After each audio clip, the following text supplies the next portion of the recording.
mostra que, de 1960 a 1999, o percentual das pessoas que completaram a universidade entre os brancos cresceu 5 vezes mais do que entre os pardos e pretos, né, que é a classificação que eu vou utilizar aqui para dizer que são negros.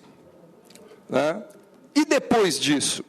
Depois disso, por exemplo, a diferença entre brancos e negros no acesso ao ensino superior, que era de 7,5 em 99, aumentou para 9,8 pontos percentuais, 10 anos depois. Então, as diferenças estão aumentando e, infelizmente, vão continuar aumentando mesmo com as cotas para negros, mesmo com as ações afirmativas, conforme eu vou mostrar no próximo slide. Esse slide aqui mostra qual é o percentual no ensino superior, segundo o IBGE. Esses aqui são os brancos, esses aqui são os negros, em 99 e 2009. Os dois cresceram, mas a diferença entre os dois cresceu também.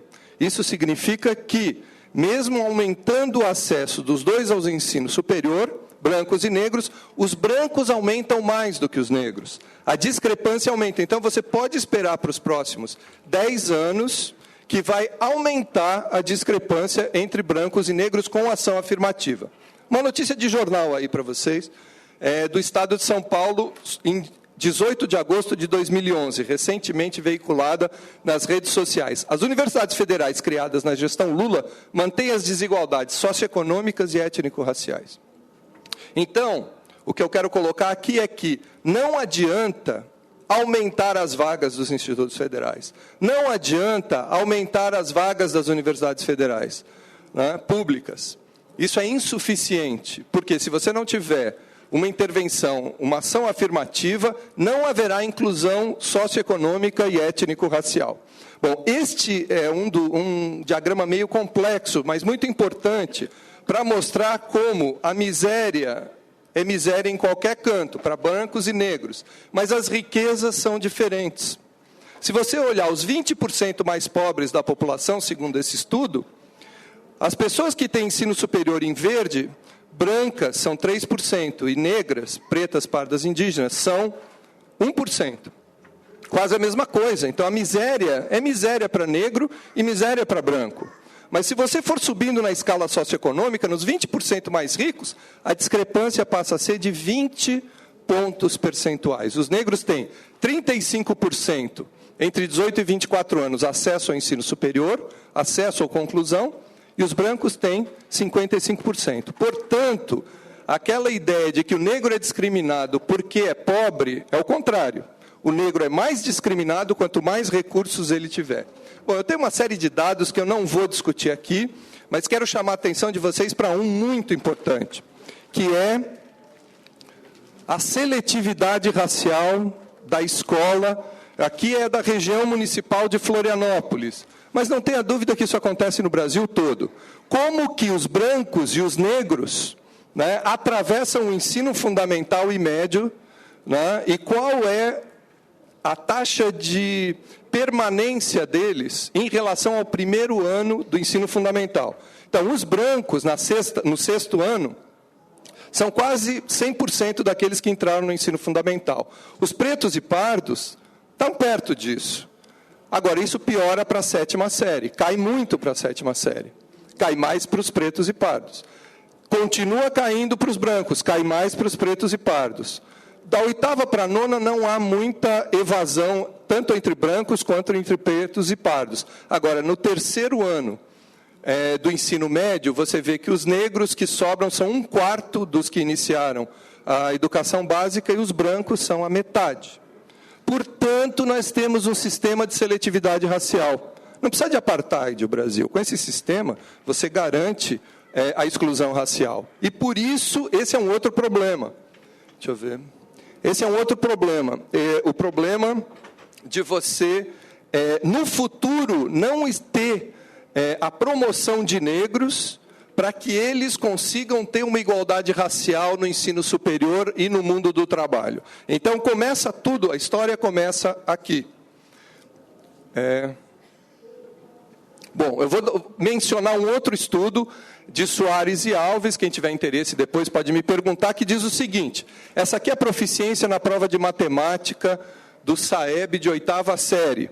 E esse aqui é o nível socioeconômico. Né? Então, você vê que quando cresce o nível socioeconômico, cresce a proficiência em matemática nessa prova. Agora, desagregue isso por cor.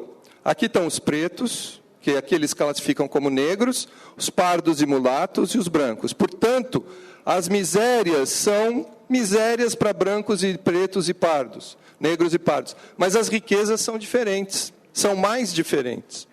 Certo? Então, você espera que melhorando a escola pública, isso eu não vou discutir, mas melhorando a escola pública não vai melhorar a equidade entre brancos e negros. Existe um mito de que a melhora da escola pública em si traz mais equidade. Não vai trazer. Depois eu posso discutir teoricamente, com base nessa teoria aqui, por que que isso ocorre. Vai aparecer mais diferenças. Talvez daqui a uns 50 ou 100 anos, se houver um investimento maciço em educação, a gente tem algum nível de equidade. Bom, esse daqui é um estudo interessante sobre atraso escolar em filhos de cores diferentes, entre irmãos de cores diferentes, homens. Né? Então, esse daqui é o percentual dos irmãos em série apropriada em função da idade. Então, vocês veem que os negros estão sempre em série atrás dos seus irmãos brancos, dentro da mesma família. Portanto, existe um tratamento diferencial dado pela sociedade, se não pela família, a essa questão. As mulheres, a mesma coisa. Então, vou colocar agora, que o meu tempo está acabando, algumas questões para a educação profissional tecnológica. Primeira, urgente, realizar estudos e dados sobre inclusão social e étnico-racial, tanto a CETEC quanto os IFETs, para saber se aquele quadro de inexistência de ação afirmativa para negros e indígenas é porque já tem bastante negros na educação profissional e tecnológica ou é racismo institucional e se isso precisa ser combatido. Portanto, queremos incluir negros ou não? Segundo, o SISU é um sistema não sei se modificou, mas até a última edição do SISU, ele segregava as ações afirmativas. Se você concorre por uma cota pelo SISU, você não concorre pela classificação geral. Isso pode diminuir a diversidade socioeconômica, não tanto a étnico-racial, mas a socioeconômica pode diminuir. Isso acontece no Instituto Federal e também na UDESC de Santa Catarina e também na UDESC, Universidade do Estado de Santa Catarina. Né? Há muito pouca inclusão de indígenas. Né? Eu coloquei também que a ampliação de vagas não necessariamente significa democratização do acesso, eu vou mostrar simulações para vocês. E a outra questão e o nível do ensino integrado, do ensino médio integrado ou concomitante, ensino técnico integrado ou concomitante com o ensino médio. Né? Essa é uma outra realidade que precisa ser estudada. Então, eu vou falar sobre a simulação. Só vou falar sobre a simulação que a gente fez na Universidade Federal de Santa Catarina, com e sem ação afirmativa, para mostrar como fica o cenário, particularmente num centro elitista, que é o Centro de Ciências da Saúde. Então, você vê o seguinte: com o programa de ação afirmativa, entraram 31 alunos de escola pública, 100, entram 2. Com o programa de ação afirmativa, entram 18 pretos e pardos, 100, entram 7.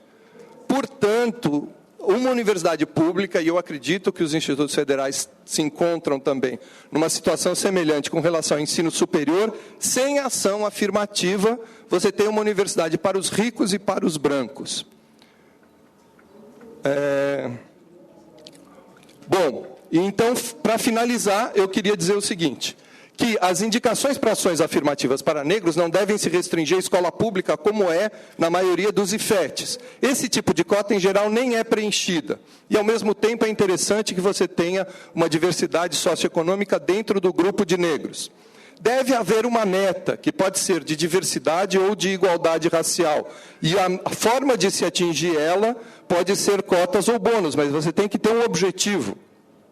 E uma outra questão que não vale só para negros é a seguinte: as políticas afirmativas, embora a gente tenha ganhado, eu sou do time que sempre defendeu as políticas afirmativas desde 2002, o que acontece é que a mídia e os setores conservadores tentam individualizar essas políticas, não como políticas sociais, de inclusão de grupos, de democratização da sociedade, mas como políticas em que eu vou usar essa cota para melhorar minhas oportunidades individuais na vida e não estou nem aí para os outros do meu grupo ou da sociedade. Então, os anticotas estão ganhando a batalha ideológica do individualismo e do silêncio sobre as questões sociais, mesmo sendo as cotas. Então, mesmo com as cotas. Então, nós precisamos mostrar que isso daí também deve ser um veículo promotor de grupos sociais, não só marginalizados, não só na universidade,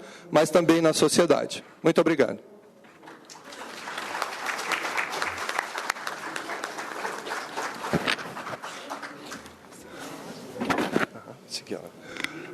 Bom, em seguida eu vou passar a palavra, então, para Leslie Campanella de Toledo. Eu posso falar? Pode. Só que... Então, trocar. Quer trocar de lugar? Eu vou ler. Mas tem esse também, tá? Eu não tenho, eu prefiro.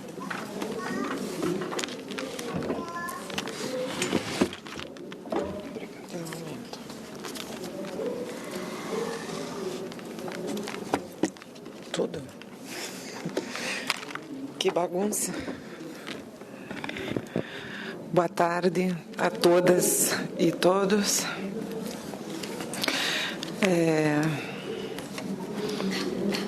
Depois dessa interessante reflexão, vamos passar para outra perspectiva que